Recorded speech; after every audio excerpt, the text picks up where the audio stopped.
कई लोग अनेक वर्षों से शांति धारा कर रहे हैं और अभिषेक कर रहे हैं, लेकिन उनके लिए वैसा लाभ नहीं मिलता जैसा कि उनके जीवन में मिलना चाहिए।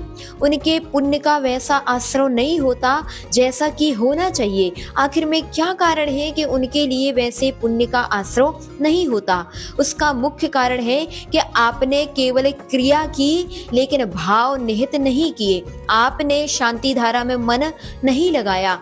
आपने बीजाक्षरों को एकदम ध्यान से सुनकर के उसमें भाव नहीं निहित किए। कई ऐसे भी जीव हैं जिन्हें मालूम ही नहीं है कि शांति धारा के बीजाक्षरों का अर्थ क्या है। यद्यपि प्रत्येक शांति धारा के बीजाक्षर कार्यकारी है, लेकिन जब हम उसमें भाव निहित करते हैं, उसके द्वारा अपने परिणामों को निर्मल करते हैं, तो हमारे लिए विशेष पुण्य का आश्रय होता है। छिंदे छिंदे बोलते हैं, भिंद भिंद बोलते हैं, कुरु कुरु बोलते हैं, तथास्तु बोलते हैं अथवा सदास्तु बोलते हैं। इसका हमारे लिए आज तक मतलब मालूम ही नहीं है कि क्यों बोलते हैं। अभी आपसे भी हम अगर पूछें तो आपको भी नहीं मालूम होगा कि आखिर में क्यों सदास्तु बोलते हैं, क्यों तथास्तु बोलते हैं, क्यों छिंद भिंद बोलते हैं। छिंद छिंद भिंद भिंद का मतलब है कि हमारे जो कर्म है उसमें हम बोलते हैं अशुभ कर्म जनित दुखानी छिंद छिंद भिंद भिंद, अर्थात मेरे समस्त अशुभ जनित कर्म छिंद छिंद हो, छेदन हो, उनका भेदन हो और वह सभी कर्म मेरे नष्ट हो जाएं। इस प्रकार प्रत्येक बीजाक्षर जो बोलते हैं उसके साथ जो छिंद छिंद भिंद भिंद बोलते हैं उसमें हमारे भाव निहित होना चाहिए। कुरु कुरु शब्द बोलते हैं। कुरु कुरु का अर्थ होता है करो करो। हे भगवान, इस संसार के प्रत्येक जीव के लिए सुख शांति प्रदान करो करो। जीवानंदनम, गोकुलानंदनम, देशानंदनम, यजमानानंदनम, इन सभी जीवों के लिए सुख की प्राप्ति हो, इनके जीवन में आनंद हो, ऐसा आप करिए। हम भगवान से यह निवेदन करते हैं।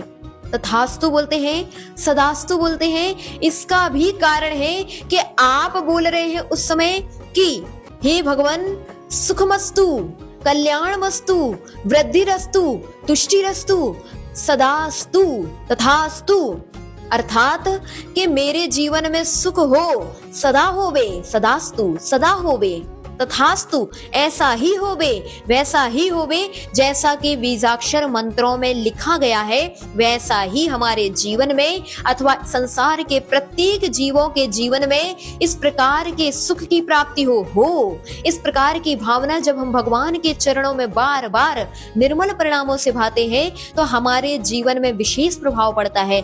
आखिर में आज तक हमने इन बीजाक्षरों को केवल सुना है और उसका फायदा ये रहा कि हमारे जीवन में अंतर तो पड़ा, लेकिन उतना अंतर नहीं पड़ा जितना कि पढ़ना चाहिए था। अब आप पूरा और पूरा प्रयास करें कि